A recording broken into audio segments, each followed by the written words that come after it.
من الشیطان الرجیم بسم اللہ الرحمن الرحیم کتب علیکم اذا حضر احدکم الموت ان ترک خیرا الوصیۃ للوالدین والاقربین بالمعروف حقا علی المتقین۔ تم پر فرض کیا گیا ہے جب تم میں سے کسی کے موت کا وقت قریب آ جائے، اگر وہ مال چھوڑ رہا ہو تو اپنے والدین اور اپنے رشتہ داروں کے لیے وصیت کر جائے اچھے طریقے پر۔ حقاً علی المتقین، یہ بات متقیوں کے اوپر واجب ہے، ضروری ہے۔ یہ قرآن کی آیت ہے۔ پہلے زمانے میں اسلام کے آنے سے پہلے یہ طریقہ تھا کہ جو مال چھوڑ کر کے مرنے والا مرا تو سب بیٹے کا ہو جاتا تھا، دوسرے کسی رشتہ دار کا نہیں ہوتا تھا اسلام کے آنے سے پہلے۔ اسلام جب آیا، قرآن جب نازل ہوا تو پہلے یہ حکم آیا کہ اگر کوئی شخص انتقال کر رہا ہے، اس کو ایسا لگ رہا ہے کہ اب ہماری زندگی کا آخری وقت ہے، اب ہم دنیا سے جا رہے ہیں، تو اس کو یہ کرنا ہے کہ وصیت کر جانا ہے، اتنا فلاں رشتہ دار کو، اتنا فلاں کو، ماں باپ کے لیے اتنا، فلاں رشتہ دار کے لیے اتنا، اور بیٹے کے لیے اتنا۔ وہ اپنا وصیت کر جائے انصاف کے ساتھ اور دنیا سے چلا جائے۔ یہ حکم ہوا۔ اس کے بعد سورہ نساء کے اندر پھر دوسری آیت نازل ہوئی جس میں باضابطہ بتلایا گیا کہ کس رشتہ دار کا کتنا حق ہے۔ بیٹا ہے تو اس کا کتنا حق ہے، اگر مرنے والا ماں باپ کو چھوڑ رہا ہے تو اس کا کتنا حق ہے، بیوی کو چھوڑ رہا ہے تو اس کا کتنا حق ہے، اس کے جو دوسرے رشتہ دار ہیں ان کا کتنا حق ہے۔ خود قرآن نے اس بات کو پورے وضاحت کے ساتھ بیان کر دیا۔ تو یہ جو حکم تھا نا کہ رشتہ داروں کے لیے وصیت کرنا ہے، والدین کے لیے وصیت کرنا ہے، یہ حکم موقوف ہو گیا۔ اب ان کے لیے وصیت نہیں کرنا، ان کے لیے خود قرآن نے آگے، یعنی دوسرے مرحلے میں، پہلے مرحلے میں یہ تھا، اب دوسرے مرحلے میں خود قرآن نے اس کے لیے حصہ متعین کر دیا ہے رشتہ داروں کے لیے۔ تو اس لیے اب ان کے لیے وصیت نہیں ہے، لیکن ابھی بھی وصیت ہے کن کے لیے؟ رشتہ دار کے علاوہ جن کا حق نہیں ہوتا ہے وراثت میں، ان کے علاوہ کے لیے، کوئی ملنے جلنے والے ہیں یا وہ کسی دینی کام میں کچھ خرچ کرنا چاہ رہے ہیں، اس کے لیے وصیت کرنا چاہ رہے ہیں، تو وہ وصیت ابھی بھی ہے۔ لیکن جن کا حصہ شریعت نے متعین کر دیا ہے قرآن میں آگے، تو اب ان کے لیے وصیت کرنے کی اجازت نہیں ہے کہ ان کا حصہ تو ہے ہی ہے، اور پھر الگ سے ہم ان کے لیے کوئی وصیت کر جائے، اس کی اجازت نہیں۔ ایک بات تو یہ۔ دوسری بات یہ کہ اب جو وصیت کرنے کا قانون ہے وہ اس طرح ہے کہ 1/3 مال سے زیادہ میں ہم اور آپ وصیت نہیں کر سکتے۔ مثال کے طور پر ایک آدمی 30 لاکھ روپیہ چھوڑ رہا ہے نا، اب وہ کہا کر کے جائے کہ اس میں 20 لاکھ روپیہ دے دیجیے گا مسجد میں، اب باقی جو 10 لاکھ بچے گا تو اس میں اپنا جو رشتہ دار ہے ان کی وراثت، اس کی اجازت شریعت نہیں دیتی ہے۔ حضرت سعد بن مالک ایک صحابی ہیں، تو انہوں نے اپنا واقعہ بیان کیا ہے، ترمذی شریف کی روایت ہے کہ وہ جب بیمار پڑے تو حضور صلی اللہ علیہ وسلم ان سے عیادت کرنے کے لیے آئے، ان کی عیادت کرنے کے لیے آئے، اور ان سے پوچھا کہ تم نے کوئی وصیت بھی کیا ہے؟ حضور صلی اللہ علیہ وسلم پوچھ رہے ہیں، تو انہوں نے کہا کہ ہاں، ہم نے اپنے پورے مال کی وصیت اللہ کے راستے کے لیے کر دیا ہے کہ جتنا بھی مال ہے میرے پاس سب اللہ کے راستے میں، یعنی میری ملکیت میں جو مال ہے۔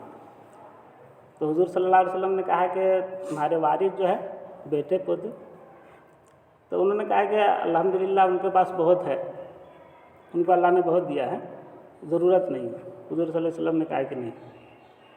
تم 10ویں حصے کی وصیت کرو، 10ویں حصے کی، جتنا مال ہے نا اس کے صرف 10ویں حصے کی وصیت کر سکتے ہو۔ تو صحابی کہتے ہیں کہ ہم نے اس کو کم سمجھا، ہم نے کہا کہ تھوڑا سا اور بڑھا دیجیے۔ تو بڑھاتے بڑھاتے حضور صلی اللہ علیہ وسلم یہاں تک پہنچے کہ کہا کہ 1/3، 1/3 مال تک کی وصیت کر سکتے ہو، اس سے زیادہ کی وصیت نہیں کر سکتے۔ تو مطلب یہ ہے کہ آدمی چھوڑنے والا جتنا چھوڑے، اور اس کے وارث جو ہو وہ چاہے مالدار ہو، اچھی حالت میں ہو،